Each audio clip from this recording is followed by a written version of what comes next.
पूर्व केंद्रीय मंत्री और सिरसा लोकसभा सीट से कांग्रेस प्रत्याशी कुमारी शैलजा लगातार अपने चुनाव प्रचार में जुटी हुई हैं और जनता का साथ मांग रही हैं। कुमारी शैलजा डबवाली विधानसभा के गांव में पहुंची, जहां लोगों ने बड़ी गर्मजोशी के साथ उनका स्वागत किया। वहीं कुमारी शैलजा ने भारतीय जनता पार्टी पर निशाना साधते हुए कहा कि आपने भारतीय जनता पार्टी का साथ दिया, लेकिन भाजपा आपके विश्वास को संभाल नहीं पाई। कुमारी शैलजा ने कहा कि इतनी सत्ता मिलने के बाद या तो इंसान नरम हो जाता है या फिर वह अहंकार में चला जाता है। यह इसके साथ भी हुआ है कि ये अहंकार में चले गए। वहीं कुमारी शैलजा ने कहा कि आपने हमेशा हमारा साथ दिया, आने वाले समय में जो सेवा होगी उसके लिए हमेशा तैयार रहूंगी। कुमारी शैलजा डबवाली के गांव दारेवाला में लोगों को संबोधित कर रही थी। कुमारी शैलजा ने भारतीय जनता पार्टी पर निशाना साधते हुए कहा कि आपने भाजपा पर विश्वास रखते हुए उन्हें 2 बार सत्ता सौंपी है। सत्ता मिलने के बाद यहाँ तो व्यक्ति नरम हो जाता है या वह अहंकार में चला जाता है। यहाँ यही हुआ है कि ये अहंकार में चले गए हैं। कुमारी शैलजा ने कहा कि इसी अहंकार में ही इन्होंने सोचा कि जनता को झूठ भी बोलेंगे तो जनता सच मान लेगी, और ये लोग झूठ पर झूठ बोलते गए। कुमारी शैलजा ने प्रधानमंत्री के 15-15 लाख रुपए देने के बयान का हवाला देते हुए कहा कि जब इतना बड़ा व्यक्ति झूठ बोलता है तो जनता का विश्वास उससे उठ जाता है। कुमारी शैलजा ने कहा कि संविधान निर्माता डॉक्टर भीमराव अम्बेडकर जी ने भी लोकतंत्र में ताकत जनता को दी थी ताकि कोई तानाशाह ना बन सके। वहीं कुमारी शैलजा ने कांग्रेस के हक में वोट डालने की अपील करते हुए कहा कि अपने वोट की ताकत पहचानना है और किसी भी तरह की शंका अपने मन में ना रखें। अब कोई भी वोटिंग मशीन से छेड़छाड़ नहीं कर सकता। सुप्रीम कोर्ट ने सख्त हिदायत दे दी है। इस सरकार से कर्मचारी भी दुखी हैं। ये मेरे लिए गर्व की बात भी है और सर झुकाने की भी बात है कि आपने मुझे याद रखा है। तो साथियों, मैं भी पूरी नम्रता से आपसे कहना चाहूंगी कि जिस प्यार से आपने बुलाया है, ये प्यार हम भी बरकरार रखेंगे और आने वाले वक्त में मुझसे जो सेवा हो सकेगी मैं हमेशा आपके लिए तैयार रहूंगी।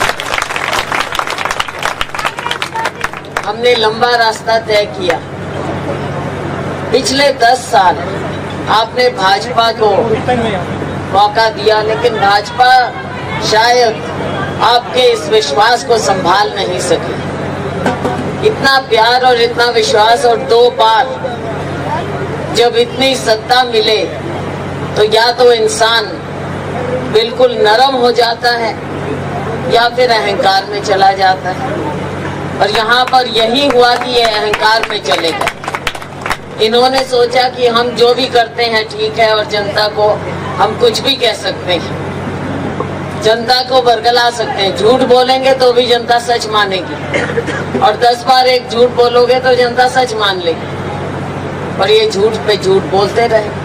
और आपने सोचा, क्योंकि साथियों इसमें गलती आपकी भी नहीं है, क्योंकि आज तक जो भी कांग्रेस का तकरीबन कांग्रेस ने कभी झूठ नहीं बोला था। तो आपको लगा कि इतने बड़े नेता कभी झूठ बोलते नहीं। लेकिन मुझे आप बताइए, एक मिसाल की बात है जो हमारे अध्यक्ष जी पूछते हैं कि जब मोदी जी ने कहा कि 15-20 लाख आपकी जेब में जाएंगे, और आ गए 15-20 लाख आ गए आपकी जेब में, आ गए ना आए तो होंगे, आए होंगे नहीं। देखो, अब बुरा ना मानना, मोदी जी तो झूठ बोल नहीं सकते। तो झूठ कौन बोल रहा है? आप बोल रहे हो। छुपा गए क्या पैसे? 15-20 लाख रुपया जेब में आ गया और छुपा गए। तो भाई अब बताओ, बात ये है कि जब इतने बड़े आदमी ऐसे बोल दें तो विश्वास तो उठ जाता है। तो विश्वास उठाना अपने आप में लोकतंत्र में साथियों बहुत बुरी बात, क्योंकि ये जनता का दरबार ही हमें नेता बनाता है, वरना हम यहाँ पैदा नहीं हुए, आपने बनाया है। और अगर आपका विश्वास हम खोए गलत बातें बोल के, तो साथियों लोकतंत्र में तो ये तो बहुत ही बड़ी बात है। इसलिए आज के दिन लोकतंत्र को बहाल करना सबसे ज्यादा जरूरी है। आपके हाथ में आपका वोट का अधिकार है, और इस वोट के अधिकार का आपने इस्तेमाल करना है। हमारा संविधान के मुख्य रचयिता डॉक्टर भीमराव अम्बेडकर, उन्होंने यही सोचा था कि कोई तानाशाह ना बने, और ताकत लोगों के हाथ में रहे।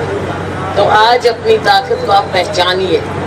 मेरी आप सबसे यही गुजारिश है, 25 तारीख को, 25 मई को आप सभी लोग, मेरे भाई बहन सभी लोग अपनी ताकत को पहचानते हुए वोट डालेंगे। बटन कौन सा दबाएंगे पता है ना सबको? हाथ का पंजे के निशान का बटन दबाना है और मन में शंका मत रखना। भाइयों, वोट आपका सही जगह पे जाएगा इस बार। मन में ये मत सोचना कि हम वोट तो डालते हैं क्या होगा, क्योंकि मशीनों से अब कोई छेड़छाड़ नहीं कर सकता। कुछ नहीं होगा। सुप्रीम कोर्ट ने हिदायत दे दी है और सारे कर्मचारी दुखी हैं, वो कोई गलत काम होने नहीं देंगे। आप हाथ के निशान वाला बटन दबाइए। और जो हमारे छोटे भाई अनिल जी ने कहा है, भाई गांव का रिजल्ट आएगा और हमें बहुत गर्व होगा जब आपके गांव का रिजल्ट आएगा। रिपोर्ट अक्षित कंबोज।